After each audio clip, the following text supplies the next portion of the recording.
ശങ്കരൻകുട്ടിച്ചേട്ടൻ എങ്ങോട്ടാ? ശങ്കരൻകുട്ടിച്ചേട്ടൻ എന്നെ തന്നെയാണ്. സന്തോഷം. എന്റെ പേരെങ്കിലും അതാണെന്ന് സമ്മതിച്ചല്ലോ. പേര് മാത്രല്ല, എല്ലാം ഞാൻ അറിഞ്ഞു. ഈശ്വരൻ നമ്മളെ രക്ഷിച്ചു മോളെ. അനന്തൻ എവിടെയുണ്ടെന്ന് കണ്ടുപിടിച്ചു. എവിടെ എവിടെ ഉണ്ട് അനന്തൻ? എന്തായാലും മുഹൂർത്തത്തിന് മുൻപ് എത്തിക്കാമെന്ന് രവി ഏറ്റിട്ടുണ്ട്. അനന്തേട്ടൻ വരാതിരിക്കില്ല. മുല്ലയ്ക്കൽ അമ്മാവന്മാരുടെ മനസ്സിലിരിപ്പ് എന്താണെന്ന് ആർക്കറിയാം? ഒന്നിനും മടിക്കാത്തവരാണവർ. അനന്തേട്ടൻ വരുമ്പോ ശങ്കരൻകുട്ടിച്ചേട്ടൻ ഇവിടെ ഉണ്ടാവണം.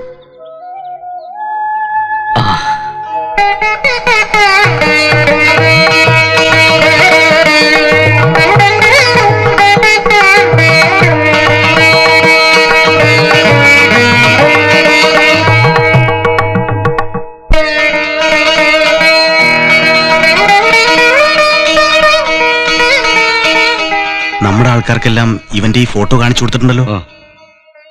അല്ല, ഈ വരണ സ്വീകരിക്കുന്ന തിരക്കിനിടയിലെ ചിലപ്പോ അവനങ്ങ് ഇടിച്ചു കയറിക്കളയും. ഏതായാലും ഈ നാസുരക്കാരെ കൂടി ഒന്ന് കാണിച്ചു കൊടുത്തേക്കാം. നാസുരം, ആശാനെ, ഈ ഫോട്ടോയിൽ കാണുന്ന ഇവനെ ഇവിടെ എവിടെയെങ്കിലും വെച്ച് കണ്ട അപ്പനെ വിവരം അറിയിക്കണം. ശരി, என்ன விஷயம் என்ன? അതൊക്കെ പിന്നെ പറയാം. என்னன்னா பொன்னிச்சாமி ஏங்க இந்த போட்டோல இருக்கிற ஆளை உள்ள விடக்கூடாதான், புரிஞ்சுதா? சரிங்க. அது நான் பாத்துக்கிறேன்னு. என்ன அடிப்பா? நான் அடிக்கிற மாதிரி அடிப்பா, பறந்து அடிப்பா. அட நீ ஒண்ணு அடிக்கிறத சொல்ல வேண்டிய அவசியம் இல்ல, அடிச்சா போதும். தெரிஞ்சதா? நீங்க படிக்கண்ணா. அடியே. மதி மதி இஞ்சி மாய்க்க അവിടെ നിന്ന് അടിക്കപ്പോ.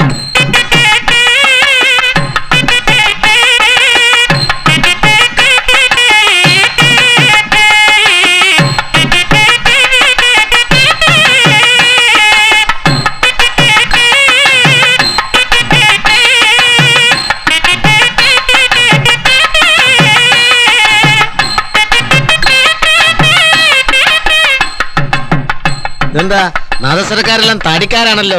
നാദസ്വരോ അതോ താടിസ്വരോ?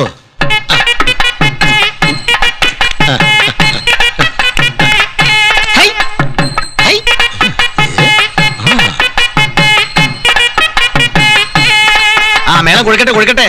മോനെ അച്ചോളിനെന്തി അപ്പുറത്തുണ്ടാ?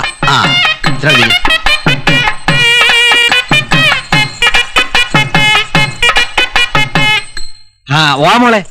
അനന്ത എവിടെ അമ്മാവാ? അവനെത്തേണ്ട സമയം കഴിഞ്ഞു. ചിലപ്പോ വല്ല ട്രാഫിക് ബ്ലോക്കോ മറ്റായിരിക്കും. ഏതായാലും മുഹൂർത്തത്തിന് എന്നെ വിവാഹം നടക്കട്ടെ.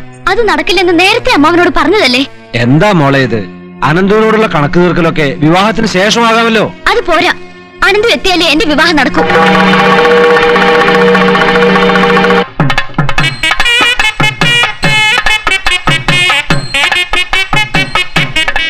ഇനിയിപ്പോ എന്താ ചെയ്യുക? ഒന്നും ആലോചിക്കാനില്ല. അവളെ വിളിച്ചകത്തേക്ക് കൊണ്ടുപോകണം. കല്യാണം മാറ്റിവെച്ചതൊക്കെ പതിവാ. വിവാഹം മുടങ്ങിയ ദുഃഖം സഹിക്കാതെ വധു ആത്മഹത്യ ചെയ്തു. നീ പറഞ്ഞു വരുന്നത് അത് തന്നെ. ആത്മഹത്യ ഒന്ന് കൂട്ടുകാരിയോട് ഫോണിൽ പറഞ്ഞില്ലേ, അത് തന്നെ തെളിവാ. ആ പിന്നെ അതിനു മുമ്പ് അവൾ എഴുതി വില്ല് കൈക്കലാക്കണം. വാ.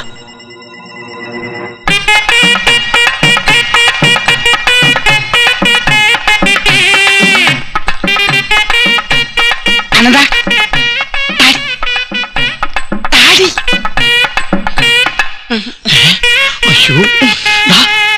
താടി. അയ്യോ, മുടി പോന്നു.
മുടി വേണം ഇന്നാ പിടി.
മോളെ ക്ഷമിക്കൂ മോളെ.